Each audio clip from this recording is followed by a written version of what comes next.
Fala pessoal, sejam bem-vindos ao podcast Cara dos Esportes, episódio sobre NBA.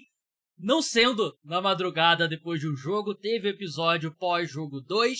E agora a gente vai fazer um balanço, afinal tem um calendário um pouco diferente das outras séries, né? Tem uma pausa agora, próximo jogo é na quarta-feira à noite, vai ter episódio pós-jogo 3 na madrugada de quarta para quinta. Mas vamos fazer um balanço desses dois primeiros jogos em Boston. O Boston Celtics abriu 2-0. Vamos falar sobre o que o Dallas Mavericks precisa fazer. Quem tá assistindo no YouTube tá vendo meu cabelo totalmente despenteado. Vamos falar sobre a grande discussão que acho que foi nessa segunda-feira, que é o desempenho do Jason Tatum. E eu acho que o fato das críticas ao desempenho do Jason Tatum numa série que os Celtics venceram os dois jogos e venceram relativamente bem, dizem bastante sobre o momento dessa final da NBA. Então, vamos entrar em todos os principais tópicos. Eu tô aqui com o Matheus Carvalho, do Pisou na Linha, do Jumper. A gente vai debater bastante sobre o que tá acontecendo nessas finais da NBA. Antes, você que tá no Spotify, não esquece de seguir o feed do podcast. Deixa 5 estrelas. Você que tá no YouTube, deixa like, deixa comentário, se inscreve no canal, liga a notificação, aquela coisa toda. Seja qual for o aplicativo de podcast que você tá escutando o programa, não deixe de seguir também, ligar a notificação, aquela coisa toda. Dado os recados, Matheus, qual o balanço que você faz desses dois primeiros jogos das finais da NBA? A gente teve o jogo 1, que os Celtics venceram bem, tirando ali uma pane no terceiro quarto. Teve o jogo 2, que o placar acaba sendo um pouco mais apertado, né? Foi 105-98. Mas, para ser sincero, em nenhum momento eu achei que o Dallas Mavericks fosse vencer aquele jogo 2. Qual o balanço que você faz desse início de série, esses dois primeiros jogos em Boston, antes da gente ir para os dois jogos em Dallas?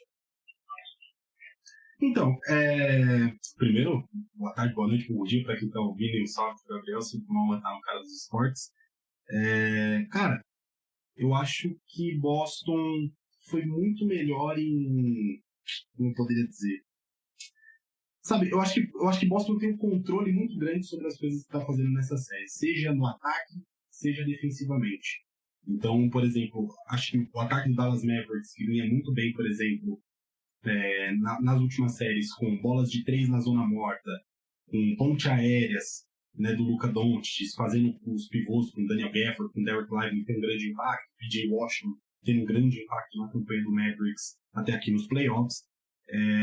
O Boston conseguiu tirar isso de uma forma completa nessa série. O Dallas chutou até aqui 9 bolas de 3 na zona morta nos dois jogos somados. Né? A média do Dallas Mavericks era de 8 por jogo, até aqui é 4,5 nas finais.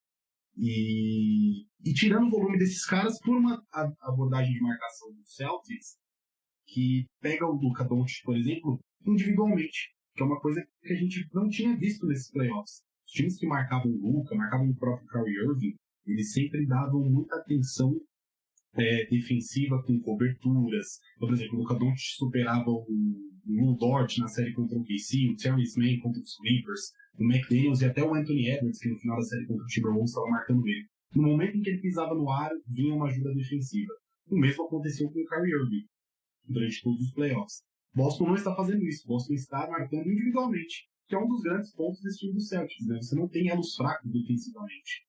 Então, eles se sentem muito capazes de defender o Kyrie com as armas que eles têm. Eles estão se dando bem nisso. A ciência ofensiva do Dallas é de 100. A série do Kyrie Irving é uma coisa muito ruim, muito abaixo do que ele deveria estar produzindo para que Dallas tivesse uma chance maior nesses dois jogos. E o Luke, eu acho que é aquela coisa do tipo, cara, pra que eu vou jogar, sei lá, 4 caras em cima desse rapaz, sendo que no final da história ele vai ter 30 pontos, ele vai ter muito... não vou conseguir parar ele. Acho que esse é o raciocínio do Celtics. Então é muito mais fácil você tirar posses que traziam conforto ofensivo, que era quando o Luke e o Kyrie não podem resolver um contra um, joga no PJ Washington e o Derrick Jones Jr. na zona morta, joga uma ponte aérea e assim vai. Então acho que Boston, defensivamente, ele controla muito bem esses duelos contra Dallas. E no ataque, né, tem toda essa história do Tatum, a gente vai citar ainda muito mais isso ao longo do debate. Mas eu acho que, cara, o Celtics está sendo um time que ele foi projetado para si. Nesse momento, 5 titulares têm média de 16 pontos por jogo. é a primeira equipe da história das finais da NBA que consegue isso desde o Boston Celtics de 1968, com o Bill Russell bem mais velho, né, um time que já não era aquela potência do começo dos anos 60, né, que ganha aquelas 2 finais sobre o Lakers de uma maneira muito mais dramática. E assim, coletividade. Jaylen Brown muito bem no primeiro jogo. Ontem o Drew Holiday, que é o grande destaque, ele marca 26 pontos e ele não faz uma jogada, vamos dizer assim, individual. Foram todas as jogadas em que ele estava ali no dunker spot, em que ele se movimentava, fazia bloqueios fora da bola para ficar livre.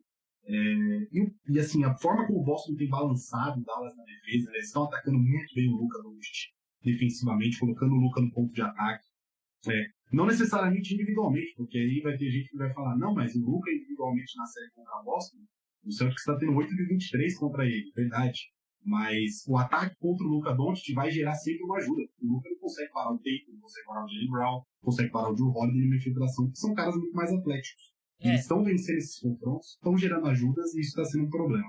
E tudo parece parte do plano, né? Porque cada posse que você faz o Luka trabalhar na defesa, você tira um pouco dele, do fôlego dele, né? E eu senti ontem, a partir do terceiro quarto, a gente tá gravando aqui na segunda-feira, né? No domingo, a partir do terceiro quarto, eu achei o Luka bem cansado. E eu acho que um sinal disso, eu até acho que ele tem feito um trabalho defensivo melhor do que eu acho que ele recebe crédito, mas se você notar, e a partir do momento que eu vou falar isso, você ouvinte acho que vai começar a perceber, mas não vai conseguir parar de perceber, que eu acho que um ponto que mostra que o Luka tá cansado é a quantidade de vezes que um jogador do Celtics passa por ele, e ele, em vez de lutar para permanecer na frente, ele tenta dar aquele tapinha por trás para tirar a bola, né? Que é o especial James Harden no Houston Rockets, né? Era a defesa toda que ele fazia.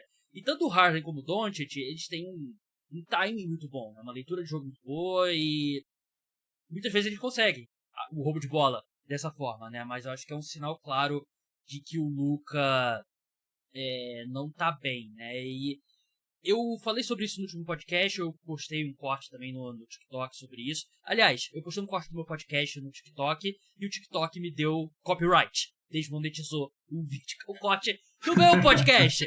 Então, valeu mesmo, TikTok. Entrei lá com recurso, por favor, aprovem. Mas é o que você falou, o Luka, não importa o que você faça, ele vai ter a produção. E ele vai ter 30, 10 e 10 no jogo de playoff, né? E claro que você tem que fazer ele trabalhar, você tem que fazer ele se desgastar.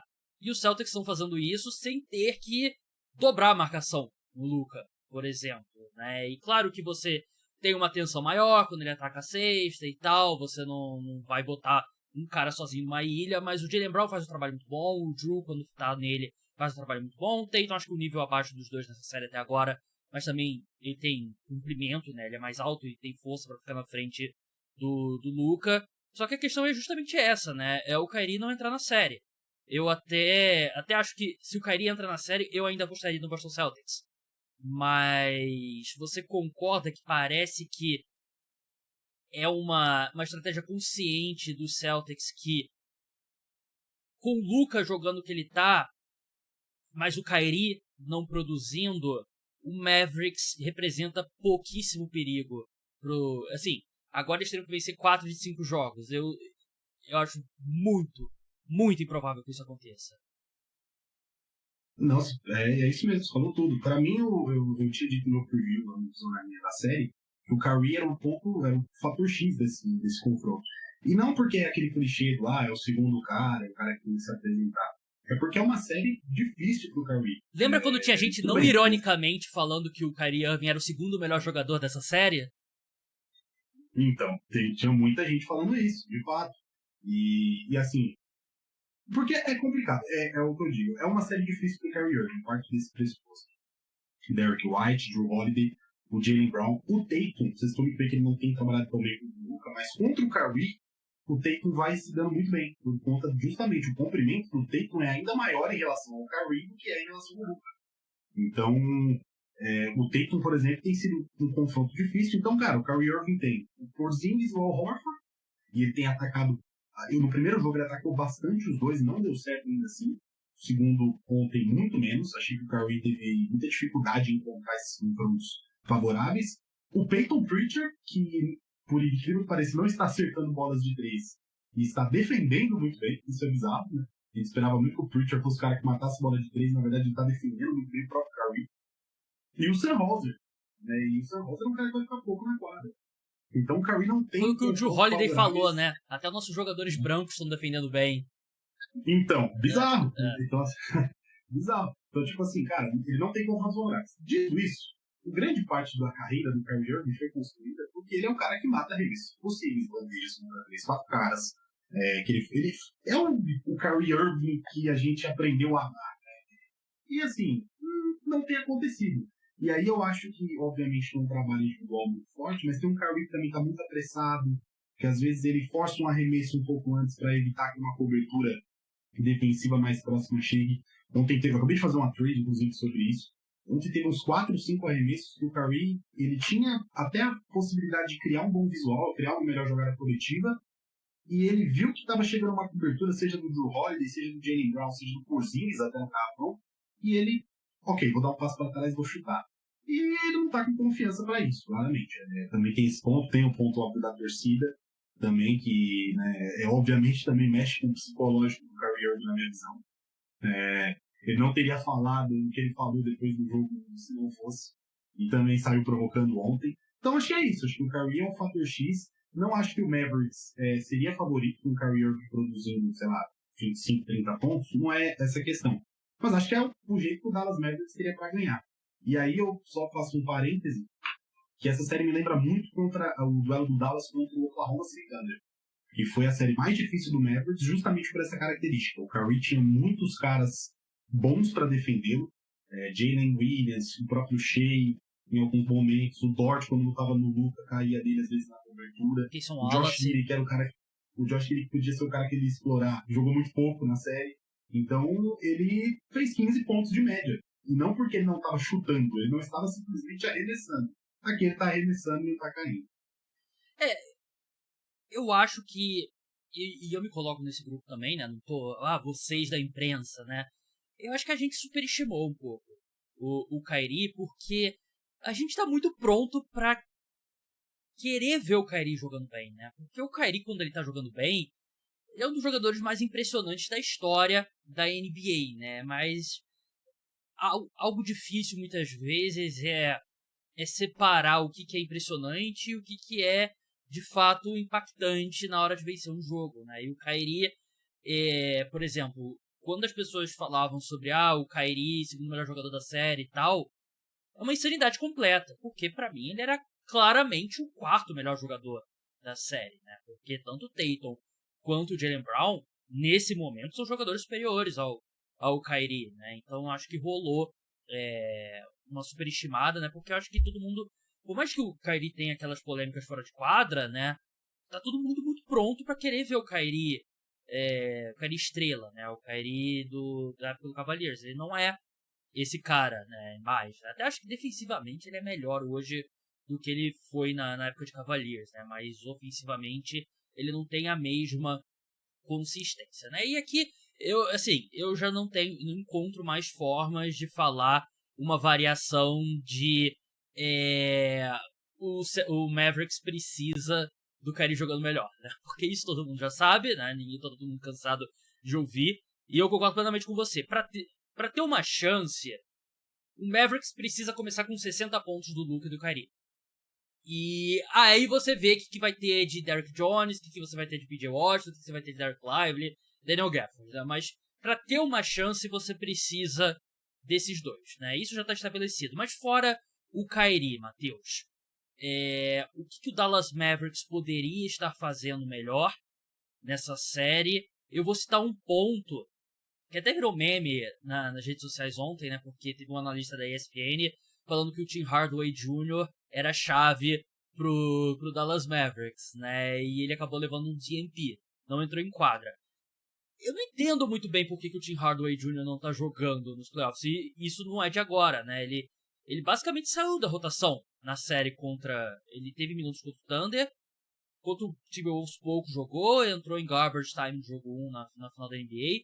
E ele foi o terceiro maior pontuador do Mavericks na temporada regular. Eu queria entender o que aconteceu com ele. Eu sei que acho que teve problema físico e tal. Mas eu não sei. Fora isso, eu não consigo ver. Não tem nenhum outro ajuste além do Kyrie jogar em um altíssimo nível que me faria acreditar que o Mavericks tem uma chance de vencer 4 dos próximos 5 jogos contra esse time do Celtics. Até por isso, o ganhar ontem era muito importante, porque o Celtics teve um jogo, vamos dizer assim, abaixo, principalmente no perímetro, né, bola de 3, e era muito importante, é muito importante que Dallas vença um jogo com estas regras. Então, tipo, cara, é o Luka Doncic pegar o cara individualmente, vai pegar e fazer 50 pra fazer assim, cara, ó, se a gente não marcar esse cara pode ganhar 1, 2 jogos assim. E aí gerar dúvida no Boston. Eu acho que séries de playoffs são muito isso. Além da questão do Kyrie, a eficiência ofensiva do Dallas foi de 100 pontos, né, nessa série até aqui. O pior ataque da NBA foi o Washington Wizards, em 106 na temporada regular. Então, a aposta está compensando. Então, eu acho que eles vão precisar ganhar um jogo dessa forma, até que o Mazzulla pense em fazer algumas alterações. Já alterou um pouco ontem, depois que o Luka Doncic teve aquele começo que comprou mais no Luka, etc e tal. Mas vai ter que ganhar um jogo assim. Você falou do Tim Hardaway. Eu tô do lado que acha que ele não tem que entrar em quadra também. Mas tem um ponto. Porque eu acho que essa estatística que ele é o terceiro principal pontuador da temporada é muito contextual. Porque ele funcionou muito bem em certos momentos da temporada, mas se você parar pra pensar, sempre em jogos em que ou o Kyrie Irving ou o Luka Doncic estavam fora. Porque aí ele tinha mais volume ofensivo, né, era uma coisa muito óbvia, até para construir os seus próprios arremessos, que é uma coisa meio rara nesse Mavericks, né? O Luka Doncic tem um grande volume de construção, o próprio Kyrie, então é muito difícil você encontrar um cara que vai criar as suas próprias jogadas, e o Tim Hardaway Jr. é talvez esse cara. E faz sentido pelo que o Dallas Mavericks está precisando, que ele jogue, que ele faça bolas de 3. E o cara que teoricamente tirou os minutos dele é o Jaden Hardy, que também não tá num jogo. Ele teve 13 pontos, muito garbage time no jogo 1, mas ele também não tá sendo esse cara vindo do banco, né? Por isso que eu acho que eu voltaria ao Tim Hardaway. Não, então, mas o problema é que o Hardy não jogou ontem também, né? Um minuto. Exatamente. Então, eu acho que o grande problema desses dois caras, aí, os dois, e aí, tipo assim, cara, se for pra você tentar alguém, eu tentaria o Tim Hardaway também, porque faz mais sentido. Eu acho que ele é um cara que. O Hardy também é um cara ainda mais que o Hardaway gosta de criar a própria jogada, né? Ele é um armador originalmente. Então faz sentido que ele jogue. Se você for tentar alguém, mas neste momento eu acho que o Kid tá indo pra um lado de não tentar alguém, porque eles dois são muito fracos na defesa. Então é muito complicado. Você já tem os elos fracos do Luke e do Kyrie que estão sendo atacados, envolvidos em toda a posse ofensiva. O Gafford, que é um pivô para sair do perímetro para defender, é difícil.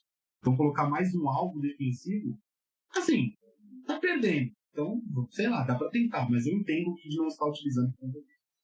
Aquele famoso perder por 1, perder por 5, né, no futebol, né, não faz diferença. Claro que você não vai ganhar a série ou perder a série por conta do Tim Hardaway Jr., né, ou do Jaden Hardy, né, mas me surpreende realmente um pouco e assim, acho que você tocou num ponto chave, né, porque o jogo que o Boston Celtics deveria ter perdido, o jogo que o Dallas Mavericks deveria ter vencido foi o jogo 2. Foi um jogo que o Celtics arremessou muito mal de 3, teve um desempenho muito ruim, e me lembra o jogo 1 do Celtics e Pacers, a final do leste, né, que é aquele final maluco, e o Pacers desperdiça a chance de vencer, claro que eles passaram mais perto de vencer do que o Dallas Mavericks, mas se você está começando a colocar fatores que fariam o Dallas Mavericks vencer um jogo em Boston, seria um jogo em que o Celtics arremessa muito mal de 3, Tatum não está inspirado ofensivamente, o Porzingis deixa o jogo mancando, e enfim, o Luka tem um grande jogo, né? E tudo isso aconteceu. O fator que não aconteceu foi o Kyrie. Teve o fator também que eles arremessaram muito mal no lance livre, né? Mas, cara, a gente já viu séries mudarem. A gente estava decretando a morte do Denver Nuggets depois de 2 jogos, e eles forçaram o jogo 7. Mas eu vou ser bem sincero, Matheus. Eu não consigo ver o mesmo para essa série. Ficaria extremamente surpreso. O meu palpite antes da série começar era Boston em 6 jogos. Eu fiquei muito surpreso com a maioria das pessoas apostando em Dallas Mavericks. Eu acho que as chances dos Mavericks foram extremamente superestimadas pelo público. E hoje, se eu tivesse que alterar meu palpite, seria pra Boston em 5. Porque eu ainda acho que vai ter um jogo que, sei lá, o Luka vai fazer 50 pontos, o Celtics vai dar uma diminuída na intensidade, porque é parte do ser humano, né? Você tá com 3-0, por exemplo, você vai dar uma relaxada. Então hoje, eu acho muito mais provável uma varrida do Celtics ou um 4-1 do que o Mavericks levando essa série a 7 jogos. Foi meu palpite, inclusive. Eu joguei Celtics em 5, com um palpite racional, porque eu achava que Boston vencendo era Boston dominando. Que é a cara do Celtics. É a cara do Celtics. Muita gente questionou Boston ao longo do ano, de não sabe jogar clutch time, não joga jogo apertado. Mas é por conta disso, porque quando Boston ganha por 20. Boston não ganha apertado. Boston Celtics tem números históricos na pós-temporada, na temporada regular. Então é agora depois desse jogo, um dos 9 times aí que começou a pós-temporada com 14 vitórias em 16 jogos, todos os outros foram campeões. Tem uma vantagem que ela não é uma raridade igual 3-1 Warriors e Cavs em 2016, mas ela é quase isso, porque só 5 times saíram de um 2-0, né? Portland em 77, Cavs em 2016, Bucks em 2021 e mais 2 que eu não vou lembrar agora. Mas é difícil. Então eu achava que Boston venceria e venceria bem. Eu tinha minhas chances no Mavericks caso essa série se estendesse.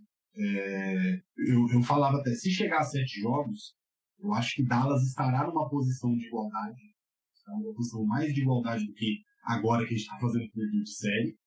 Isso significa que o Mavericks vai ter as suas chances. E aí eu acho que o fator melhor jogador funciona muito, importa muito, né? Seria um Luka Doncic num jogo 7, mesmo que fosse em Boston, que seria um negócio meio maluco. Mas eu apostava nisso, eu apostava em Boston em 5 ou 6 até, ou Dallas em 7. Acho que neste momento, né, temos muito mais uma possibilidade de um Boston até uma varrida, como se for até um 4-1. O Celtics está muito no controle das coisas, mas ao mesmo tempo, acho que o Mavericks, a gente merece dar vamos dar mais uma chance, porque esses playoffs estão malucos de mudanças. O Mavericks ele esteve contra as probabilidades, acho que em todas as séries nesses playoffs. Acho que não teve uma série que as pessoas falaram com certeza que o Mavericks iria passar. Nem do Clippers na primeira rodada, muita gente apostava em Los Angeles. Curiosamente, eu acho que o público estava mais do lado do Mavericks nessa final da NBA. Não, e é verdade, eu acho que quando o pessoal apostava muito no Clippers, já desde a primeira rodada, o KC era a melhor campeã da liga, no Conferência Oeste, Minnesota tinha acabado de tirar Denver. Então era uma coisa que era muito assim, Dallas foi o azarão em muitos momentos nessa aposta. Não diria azarão, mas eram sempre previsões equilibradas que talvez pendiam mais pro outro lado. E aí a campanha em si e a desconfiança, acho que geral, da maioria das pessoas em relação ao Celtics, que eu acho que é um ponto muito importante que a gente tem que citar. Esse Boston Celtics é muito menos valorizado do que deveria, pela campanha que tem, pelos números históricos que faz. Mas é isso. Acho que Dallas não tem mais pra onde correr, né? Cada jogo é um jogo. Tem que ganhar os dois em Dallas. Eu não vejo o Mavericks, como você falou também, saindo de um 3-1. 4 vitórias em 5 jogos contra esse Boston é muito difícil. Mas nesse momento, atualmente, o Celtics é muito favorito para ganhar o seu 10º round. E assim, tá enfrentando um time muito melhor. É raro, muito raro na NBA, o time pior vencer a final da NBA, né? Assim, claro que pode ter um caso de um time que antes a gente acha que é melhor, mas na final da NBA a gente vê que, na verdade, a gente estava errado e o outro time era melhor. Curiosamente, um exemplo de um time que eu acho que era melhor e perdeu a final da NBA, pra mim é 2022 o próprio Boston Celtics. Eu acho que esse time é muito melhor, esse atual, né? Mas você olha por nome, era um time muito melhor do que o do Golden State Warriors, né? E o que aconteceu ali era que o Golden State Warriors usou todos... quase derrubei meu microfone aqui. Usou todos os truques mentais, o Draymond Green entrou na mente do Jaylen Brown e do Jason Tatum, e eles conseguiram vencer naquela final. E eu sinceramente não vejo isso se repetindo, e até porque você não tem no lado do Dallas Mavericks, por mais que seja um time tem suas duas principais estrelas são experientes, mas não é um time que tem o conjunto que aquele Golden State Warriors tinha em... A casca. Exatamente, né? O coração de campeão, né? Que o Golden State Warriors tinha. E você citou muito bem essa questão do exemplo do Celtics de 2022, e aí um exemplo que é ruim, talvez, pro Dallas, desses times que eu citei que abriram 2-0 e perderam as finais, um deles é exatamente o Dallas Mavericks, de 2006, com o Dirk Nowitzki, abrindo 2-0 no Miami Heat do Wayne Wade, Shaquille O'Neal, e toma a virada para 4-2. Então vamos ver se eles mudam a história deles, né, ao longo das finais. Verdade. E outro exemplo histórico também é o... assim, de time pior em termos de talento que venceu, é o Dallas Mavericks 2011, né? Porque claramente o Miami Heat tinha um nível de talento mais alto, né? Mas aquele time do Dirk Nowitzki acabou vencendo. Vamos falar sobre o Jason Tatum agora, né? Tem sido grande tópico, eu diria, nessa segunda-feira. Cara, eu acho que primeiro a gente precisa definir. O Tatum está jogando mal? O Tatum está jogando bem? Tem gente, eu vi pessoas falando que o Tatum está jogando bem. E quem acha que ele está jogando mal é leigo. Eu vi alguns comentários nessa linha, não só aqui no Brasil, nos Estados Unidos e tal. E tem gente que está falando que ele está sendo um desastre.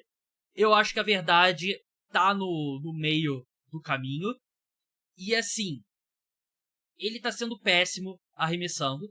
E tem sido algo que a gente já viu no ano passado nos playoffs. Ele arremessou 32,3% de 3 nos playoffs da temporada passada, 23% nas finais do leste contra o Heat. Esse ano ele está arremessando 28,9% de 3 e ele está errando bandeja simples. Ele tá tendo um problema. Claramente ele tá com a mão descalibrada. Só que acho que o fato dele tá pouco inspirado ofensivamente e ainda assim conseguir impactar o jogo é algo que o Tatum não conseguiria 3 anos atrás. Eu acho que era um cara que ele tinha dificuldade nas outras áreas. Ele tá pegando muito bem rebote, ele tá sendo um playmaker muito bom, apesar do número alto de turnovers. Ele tá sendo basicamente o criador principal desse time do Celtics, o facilitador. Ele tem uma responsabilidade defensiva difícil, que ele acaba marcando o Luka muitas posses de bola, e ele tá marcando fora de posição, porque ele tá marcando o Daniel Gafford, né,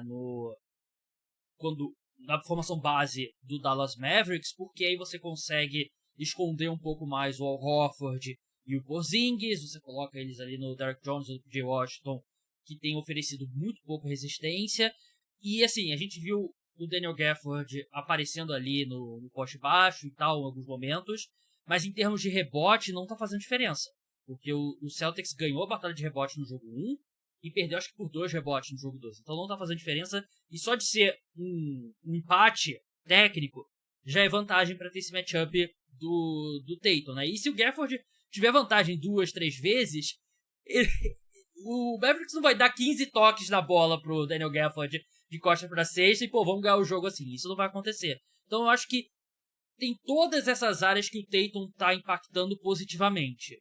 Mas, no geral, pra mim é uma série bem abaixo, porque ele é a principal estrela desse time, né? E eu acho que é aquela história de, na verdade o Jaylen Brown é o franchise player, ele funciona muito mais como meme do que a realidade, né? O Jason Tatum é o franchise player, mas ele não tá fazendo uma boa série. E não significa que ele não vai melhorar nos próximos jogos, e mesmo que ele continue nesse nível e os Celtics sejam campeões, não significa nada. Quer dizer, significa alguma coisa, mas ele tá tendo uma série ruim, e isso às vezes acontece. Então eu não me preocuparia, não acho que é motivo pra preocupação, mas também varrer pra debaixo do pano e dizer que ele tá jogando bem, na verdade, aí eu acho que é mentira.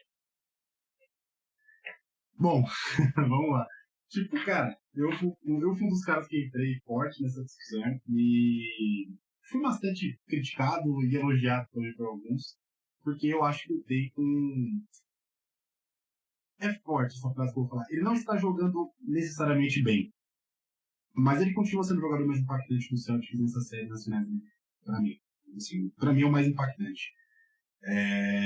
Uma estatística importante sobre isso pontos mais assistências, né? O Tatum tem tido realmente problemas nos seus arremessos. mas ele é o jogador que mais gera pontos no Celtics. Ele tem 74 pontos gerados por pontos marcados por ele ou assistências. O Drew Holiday, que ontem faz 11 arremessos, né, de 14, se não me engano, não posso estar falando errado, mas 6 são do Jason Tatum, assistências. Através de dobras de marcação no Tatum, em que o Holiday se mexe, vai para o underspot, vai para a zona morta, recebe um passe e acerta. O arremesso do Tatum, eu acho que ele é um problema contínuo, que não é novidade, e ele já está aí há pelo menos 3 anos. O Tatum na pós-temporada de 2020-21, que é aquela pós-temporada aqui do Celtics contra o Nets, do Celtics perde na primeira rodada, o time muito abaixo, o Jaylen Brown nem joga. O Tatum faz 1,10 pontos por posse em isolações, jump shots de isolações, que foi a jogada que o Tatum entrou na NBA sendo um especialista.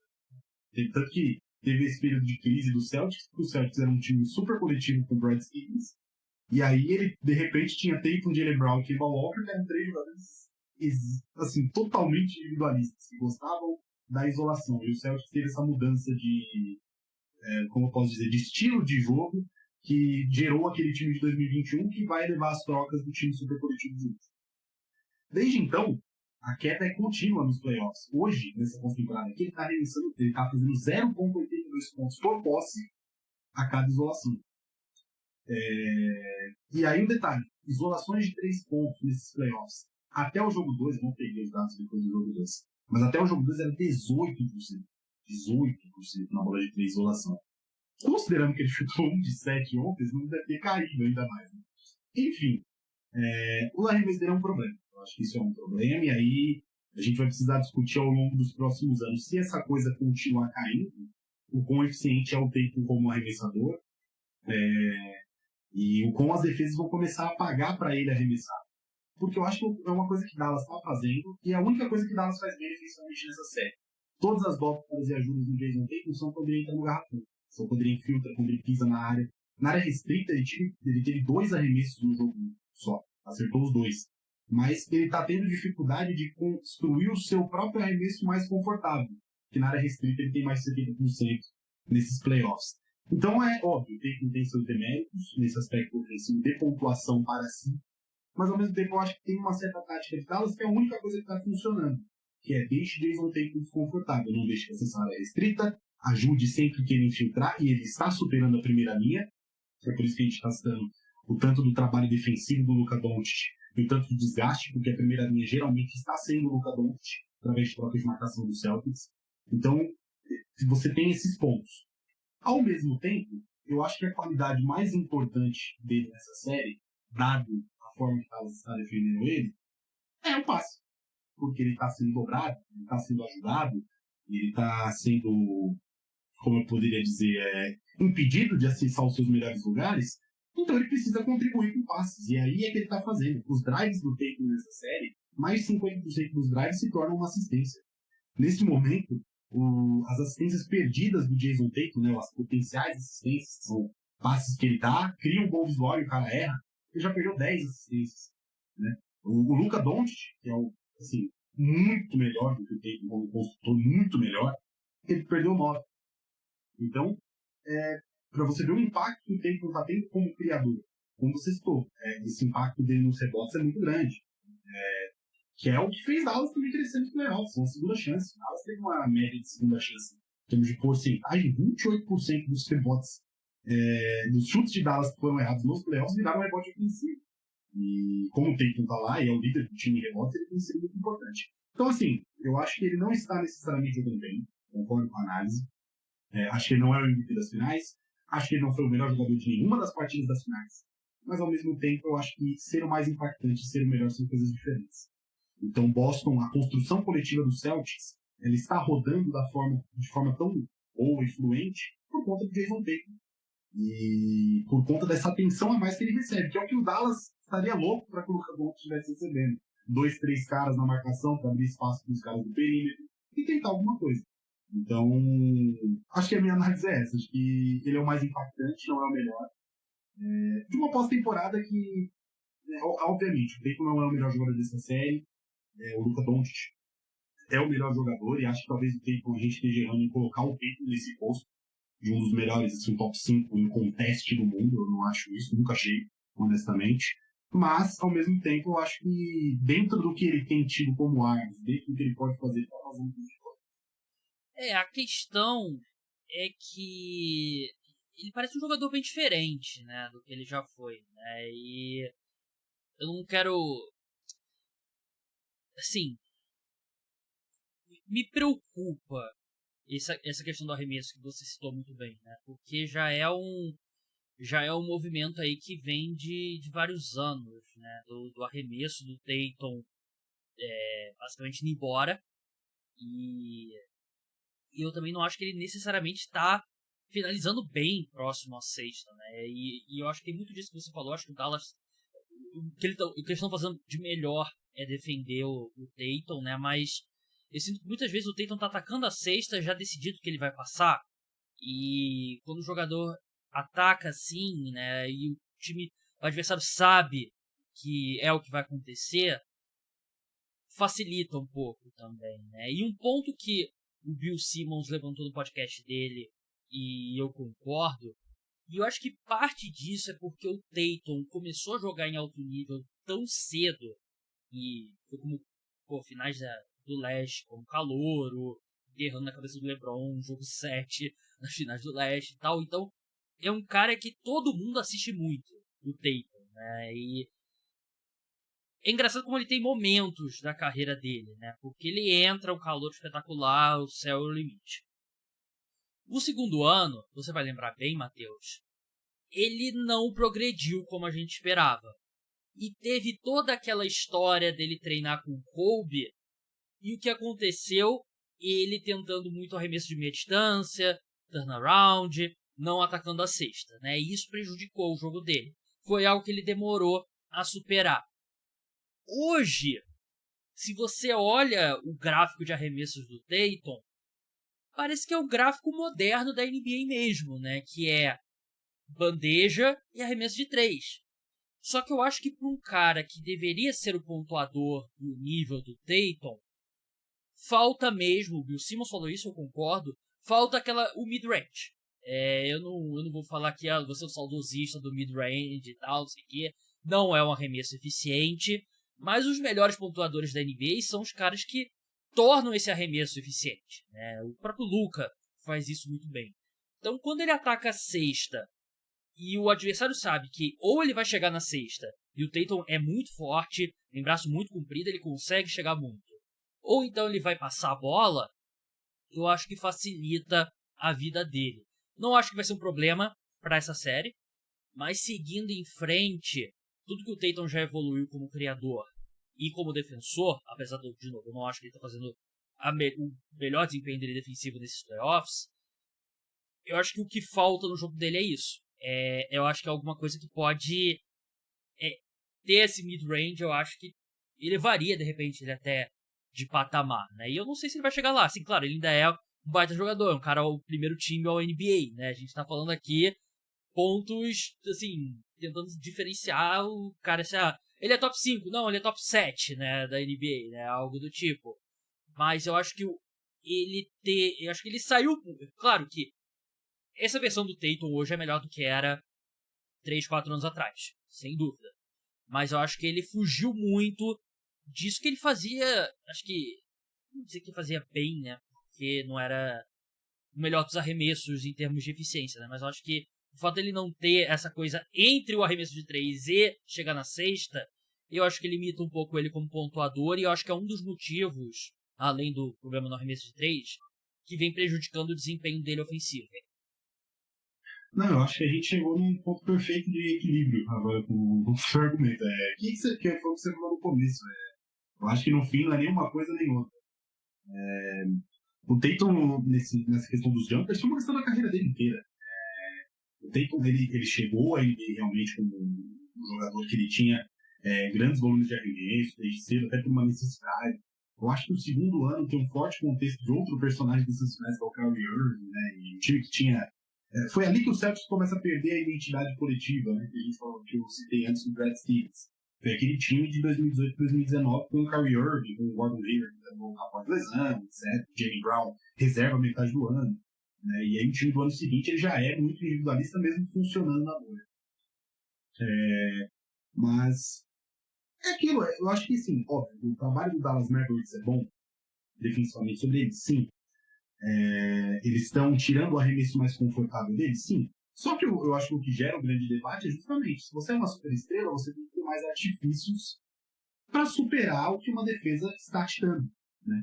E aí eu acho que, assim, talvez a gente tenha uma coisa mais concreta e que isso importe um pouco mais, não só no futuro, como nos próximos jogos dessa série. Foi o que eu falei, Kyrie Irving e Luka Doncic precisavam ganhar um jogo fazendo 50 pontos, desse jeito, para que Boston começasse a pensar, para que o Mazzulla começasse a pensar, cara, será que eu altero? Será que não? Será que eu jogo um pouquinho mais de cobertura ali? Será que eu dobro em certas costas? E talvez, eu acho que o movimento que Dallas pode fazer defensivamente, para mesmo que seja irônico, está sendo a única coisa que está funcionando, mas seja, por que a gente não deixa o Tatum ganhar um jogo? Então vamos, sei lá, fazer o que Boston está fazendo com a gente. Vamos deixar o Tatum na marcação individual e vamos ver o que ele faz. Entende? E vamos marcar o resto. Então acho que é uma possibilidade que pode acontecer. E aí, nesse contexto em que o Tatum tem mais liberdade para pontuar e falha, e perde um jogo, perde dois jogos, e voltamos para um jogo 5 um 2-2, aí eu acho que as conversas se tornam muito mais sobre, cara, o Tatum está sendo um fator negativo, o Tatum está jogando mal, porque o problema de tudo o Tatum ontem foi o cara que teve mais arremessos do Celtics, ele teve 22 arremessos. E não importa, porque o Boston ainda assim ganhou com, óbvio, um placar de 7 pontos, mas o Boston ali a 5, 6 minutos do final do jogo, ele estava com uma vantagem muito mais confortável. Então, não é o que eu tenho batido na tecla. É importante? Mas ela não é, o arremesso do Tatum não é a característica mais importante dele nessa série. Pelo menos na conjectura atual. Então, é complicado. Eu acho que, como eu disse, o futuro é muito interessante de analisar. Eu acho que pode ser, se o Tatum continuar nessa decrescente muito grande, contínua, nos próximos anos, deixar que ele arremesse de 3 pontos pode ser uma boa tática, até para o Tatum. Mas, por exemplo, tem 2 pontos que eu ia citar que eu não sei no comentário que são interessantes. Eu falei dos passes, né, da série. Primeiro jogo do Tatum, ele deu 5 assistências e cometeu 6 turnovers. Foi aí que eu citei isso no pisonaria, inclusive. Então não foi um jogo eficiente passando a bola. Um jogo de erros, um jogo de turnovers, às vezes, displicentes, em meio à grande vantagem do Celtics. Tanto que ele comete 3 turnovers naquela sequência que você citou lá no começo, que Dallas reacende o jogo 1 no terceiro quarto.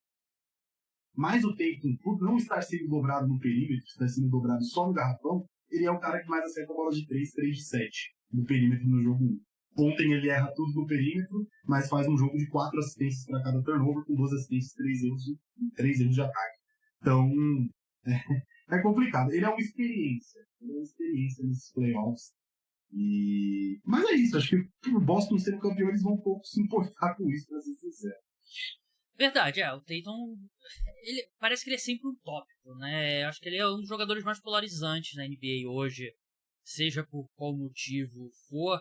Pra gente encerrar, MVP das finais, pra mim é bem claro, quero saber a sua opinião, Matheus, mas hoje eu tô pronto pra escrever Jrue Holiday na minha cédula hipotética de MVP das finais, porque o que ele tem feito nos dois lados da quadra, eu acho que ele teve números muito bons no jogo 2, mas o jogo 1 dele foi excepcional também, né? O fato dele marcar muito bem o Kyrie, o Luka começar a aquecer, e aí o que o Celtics faz? Bota o Jrue Holiday no Luka Doncic e ele acaba com o Luka, né? E realmente, ele é um jogador incrível, que acho que todo mundo já falou, né? O torcedor do Milwaukee Bucks deve estar se sentindo...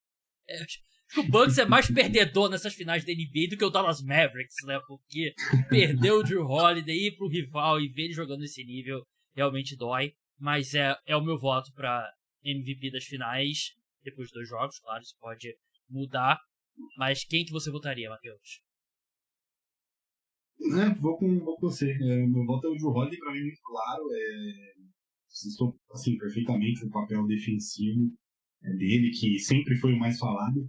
Mas acho que ofensivamente, aproveitando que você citou Milwaukee, eu acho que a coisa mais legal desses playoffs dele é como ele mudou o seu papel ofensivo. O Jrue Holiday era a terceira, às vezes segunda opção ofensiva do Bucks. Era um cara que dividia ali toques na bola com o Antetokounmpo, com o Chris Middleton.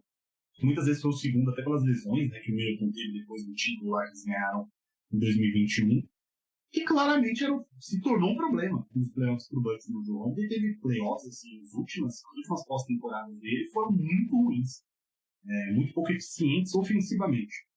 E até defensivamente, no ano passado, o Jimmy Butler foi um negócio inacreditável contra ele. E aí, esse ano, cara, esse jogo 2 eu me lembrei muito do papel do Aaron Gordon pro Denver Nuggets. Sabe, do tipo, pô, ele vai ficar no dunker spot, ele vai impedir que ele vai ficar se movimentando, e aí, pô, o Joe Harden nunca foi um arremessador assim de 40%, 45%. Não, ele era um cara de 38% nos melhores dias, às vezes 35%, 34%. E ele não tá com grande volume de chutes do perímetro, ele tá se movimentando igual um louco na quadra. Né? Tem uma posse ontem que o Tatum, eles tentam isolar o Tatum, não é, acho que foi no terceiro quarto. Tentam isolar o Jason Tatum no ataque, e fazem isso, vão lá pro outro lado fraco da bola também. Cara, o Dallas triplica a marcação do Tatum. E aí tá todo mundo parado, o Tatum tá sem opção, cara. O Drew Holiday sai correndo, corta nas costas do Kyrie Irving, fica livre, acha o passe cesta. Assim, muitas cestas assim, criadas pela movimentação mesmo dele. Então, eu falei muito, né, sobre os méritos do Tatum e dar tantas cestas pro Drew Holiday, mas obviamente o Holiday tem um trabalho fantástico além das cestas em relação a isso. Então, o Drew Holiday com certeza nesse momento, mas vamos esperar, né, 2 jogos ainda, mas assim, números históricos, né, não cometeu um turnover nessa série, um negócio bem realmente fantástico aí do Drew Holiday. Acho que ter o Drew Holiday num papel que ele é a quarta opção ofensiva, muitas vezes a quinta, né, dependendo do jogo que o Derrick White está fazendo, é um luxo absurdo, né? Porque aí você tem tudo que o Drew Holiday faz defensivamente, talvez ainda seja o melhor guard defendendo na NBA, né? E eu acho, sobre o que você falou sobre o Kyrie ter é um matchup muito difícil pro Kyrie, dá pra fazer um argumento bem justo que o Boston Celtics tem os 2 melhores guards defensivos da NBA, né? No Drew Holiday e no Derrick White. E o Derrick White é o melhor guard protegendo o aro da história da NBA, né? O que ele faz dando toco, a gente viu naquele lance final ali, no final do jogo contra o Mavericks, é um absurdo. Eu acho que o Drew Holiday é meu voto, mas acho que se eu tivesse que apostar em alguém que de repente possa conseguir esse prêmio, e antes de qualquer coisa, né? Porque sempre surge uma voz assim nessa época do ano. O Doncic não vai ganhar, não importa o que aconteça. Se o Mavericks não for campeão, o Doncic não vai ser o MVP das finais. Ele é o melhor jogador? Provavelmente né? Ele tá jogando o melhor basquete. Mas, assim, tem um MVP das finais que não foi campeão, que é o Jerry West. E é um erro gigantesco, né? O MVP das finais tem que ser o time campeão. Mas eu acho que o Jaylen Brown, dependendo do desempenho dele nos próximos jogos, eu acho que é um cara que pode tirar, entre aspas, o MVP do Drew Holiday, porque eu acho que ele tá fazendo uma série muito boa também. 3 comentários finais pra fechar. Que esse prêmio do Jerry West é uma coisa muito mais da coitada Olâmbia da época. O Lakers tinha perdido 40 mil finais pro Celtics seguidas, pro coitado. Assim, claramente ele foi o melhor jogador daquela série de 69, se eu não me engano. O Bill Russell era técnico e jogador. O Boston foi campeão dentro de Los Angeles, então assim, maravilhosa. E aí deram muito por essa questão de, o cara tá batendo na trave do ar, não sei o que e tal. E virou uma coisa meio Jerry West. O Luka Doncic não vai ganhar se ele não for campeão junto. Se o LeBron não ganhou em 2015, nunca sedimentou, né? Que você tem que... o MVP tem que ser do time campeão, não tem jeito. Como torcedor do Cleveland Cavaliers, né? Como time do Della Vedova, Mozgov, é uma coisa maravilhosa. Ele não ganhou, então não vai ganhar. Jaylen Brown é realmente, para mim, também um grande candidato a ser o MVP das finais, assim, em termos de projeção, né? Vamos ver como é que vai ser o Tatum nos próximos anos. Acho que o Jaylen Brown está numa posição melhor, até pelo papel defensivo também que ele tem feito ao longo da série. O Tatum, acho que a narrativa já tá muito forte contra ele, pra ele recuperar. Porque é um prêmio de narrativa, né? No fim, assim, só se ele fosse mágico nos últimos jogos, mas a gente lembra, por exemplo, o Curry em 2018. Teve um jogo ruim naquela série 4-0 Warriors e Cavs, foi o melhor jogador dos outros 3, mas perdeu, na minha visão, por assim, questões narrativas que deram o prêmio pro Kevin Durant. E o terceiro de 2015 também, né? O terceiro ponto, o verdadeiro MVP dessas finais, acompanhando o Bob Myers, ele falou na ESPN, é o Brad Stevens. Assim, cara, o trabalho do Brad Stevens nessa temporada, nas últimas, tipo assim, ele pegou esse time, o time titular do Boston Celtics quando o Brad Stevens assume, Kemba Walker, Jaylen Brown, Jason Tatum, Marcus Smart e Tristan Thompson com Evan Fournier sexto homem. E ele, com trocas assim difíceis de se fazer, ele transforma o Boston Celtics nessa potência coletiva que é hoje. Então, palmas pro Brad Stevens. Hoje ele é o MVP dos finais para mim. Ele é o melhor executivo da temporada e é indiscutível, né? O trabalho que ele fez é bizarro. Ele já foi um dos melhores treinadores da NBA, decidiu que não era mais pra ele, e eu acho que um ponto subestimado, ele sai e que ele nomeia como substituto o Ime Udoka, né? Que, claro, teve toda a saída polêmica, mas foi um grande treinador. E eu acho que o fato também dele insistir no Joe Mazzulla, né? Acho que a maioria das pessoas queria a demissão dele. Eles deram uma reforçada na comissão técnica, que eu acho que fez muita diferença, mas essas trocas, a troca pelo Porzingis e a troca pelo Jrue Holiday foram absolutamente geniais. Eu acho que a NBA deveria obrigar o Boston Celtics a mandar mais uma escolha retroativa pro Portland Trail Blazers, né, pelo Jrue Holiday, né, pelo impacto que ele tem na equipe. Mas enfim, siga o Matheus lá no @pisou na linha. Matheus, brigadão pela participação. Até a próxima. Obrigado, Gabriel. Muito obrigado sempre por me convidar aqui direto aqui para fazer o Cara dos Esportes. E tamo junto. Sigam lá o Pisou na Linha, o Jumper, por lá e continue dando a moral pro melhor podcast de esportes americanos do Brasil. Muito obrigado, Matheus. Muito obrigado, ouvinte. O podcast Cara dos Esportes de NBA volta na madrugada de quarta para quinta-feira, falando do jogo 3 entre Boston Celtics e Dallas Mavericks. Até lá. Tchau.